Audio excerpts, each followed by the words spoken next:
I support Real Madrid, and this is actually, I think now it's close to 9 years, maybe 10 years. It was Euro 2000 that I saw Raul play. Of course, I have to admit that he is hot. So I was like impressed by his looks at first. Okay, it might sound a bit shallow, but when I saw him play, he was just basically, at that time, he was such a playmaker. And then I wanted to find out more about him. Then after that, I started following La Liga. And I just watched, and that was also when, you know, Real started becoming a star-studded team. And it was just so beautiful to see them play at that time. So yeah, until now, support them. What impressed me a lot about Real, apart from Raul, when I got to know the Timo and the stars and everything, was Vicente Del Bosque. I absolutely admire him because he was basically just... He wasn't even the first choice coach at that time because, you know, they were going through quite a bit of drama because they wanted it to be a really like Los Galacticos like that. But then he went there and he silenced everyone by, you know, winning the league, winning the Champions League. So it was Del Bosque that actually like made me stick to them. Yeah. Ever since they sacked Del Bosque, and because of, you know, that whole Beckham drama and to make more money and stuff, they've never even lifted. I don't think they've even reached like, you know, progressed far in the Champions League. Winning the La Liga is one thing, but you know, after they won the La Liga, Ben Schuster got sacked, and then yeah, they just keep changing coaches and stuff like that. So I feel they need to at least keep one coach at least for a while, let them develop, let them all gel together, and then, you know, be more effective. Instead of just after 6 months or after like how long, you know, because, you know, there's no results or you lose this game and then straight away, you know, sack. So I'm disappointed now, but yeah. I might go with Messi. I'll go with Torres. I'll go with Raul, three forward, and then I'll go with Zidane, Gerrard, and Figo. And for my back four, I would say Maldini. I know he's an old man and everything, but he did play a big role in, you know, Italian football. Nesta, when he was back in the day. Yeah, I'm just, there's a lot of past, not many present, except for maybe Torres, Messi, and Gerrard. But that's my ideal. Cannavaro and Puyol. Goalkeeper? Casillas. Casillas. Or Toldo. Yeah. Toldo. The most memorable one for me, I would have to say, was in World Cup when Zidane and Materazzi had that whole drama headbutting thing. Is because Zidane has always come across as this really calm, collected, patient man. He's very focused, very quiet, always out of the limelight. Doesn't like the limelight. You know, he's not like Beckham, or you know, he's always in. He doesn't flaunt his wealth, nothing. He does a lot of charity. Suddenly, out of the blue, he becomes an aggressive man. Completely took me by surprise. Like Materazzi, I know. I mean, he plays for Italian club, so yeah. So, but it was pretty amazing. Okay. Yeah. I remember last season, Kedah was en route to win the treble, and if I'm not mistaken, I think it was FA Cup or Malaysia Cup, it was one of those, and they were playing Selangor.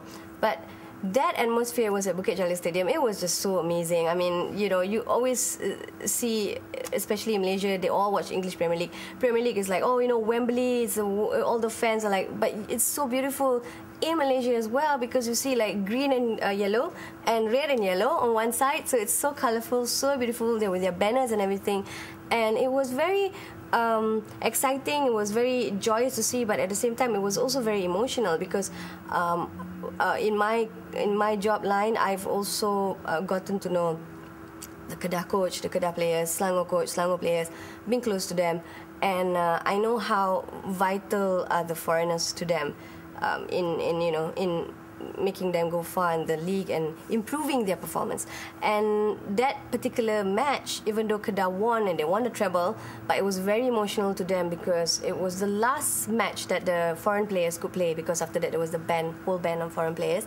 It was very sad because when I interviewed the foreigners after that, because you know they were like on the brink of like, you know, tears, and they were just saying all these great things. If only Malaysia would open that window again to bring the foreigners, you know, they'll be back, and they just do anything for the club, which is amazing, you know. So that was that was the emotional part. But the joyous part was just the fans, and even the small kids, like they'll be wearing the Kedah green yellow jersey and everything. They'll be coming to me and they'll be like telling me, I was not even holding the mic to interview, but they were just telling me about how sad they are. Like the foreign players will like have to leave, and they don't know whether next season will be the same, which is true because this season it's a bit tricky. Yeah.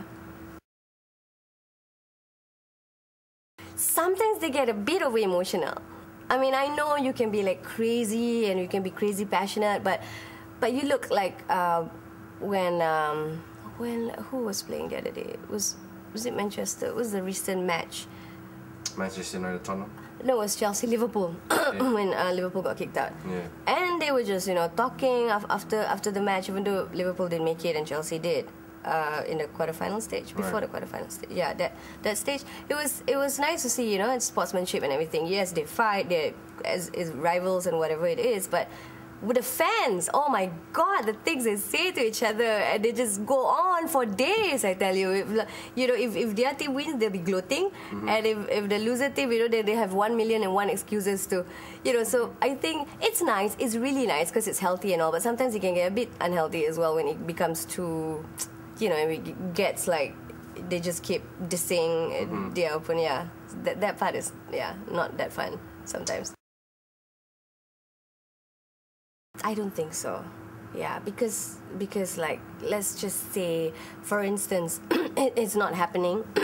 But let's just say, for instance, now Manchester is on a good run and everything, and there was rumors like a couple of months back that Cristiano Ronaldo was actually going to Real and stuff. So if he did, it'll be also nice to see like how Manchester will do without him and how he will be good for Real.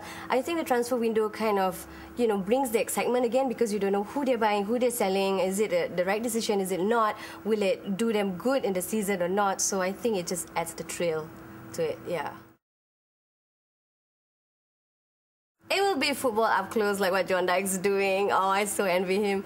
But yeah, that'll be so great because you get to meet all these great players and get to see them off the pitch, like what they actually like, their struggles before they became big and stuff like that. So I think that is amazing. That's an amazing job to actually have a football show where you can talk to great players, past, present, and even local players and Asian players as well, because we've got a few good ones. Yeah.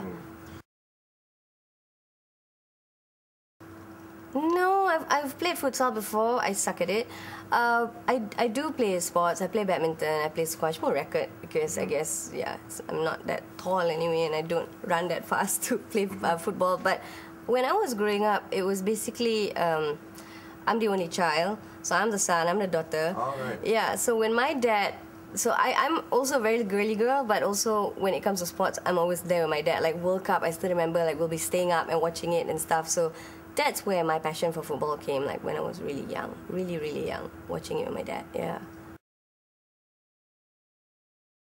If you want to know more on international and local sports, then tune in to Sports Centre Malaysia every day from Monday to Friday, starting 7 p.m.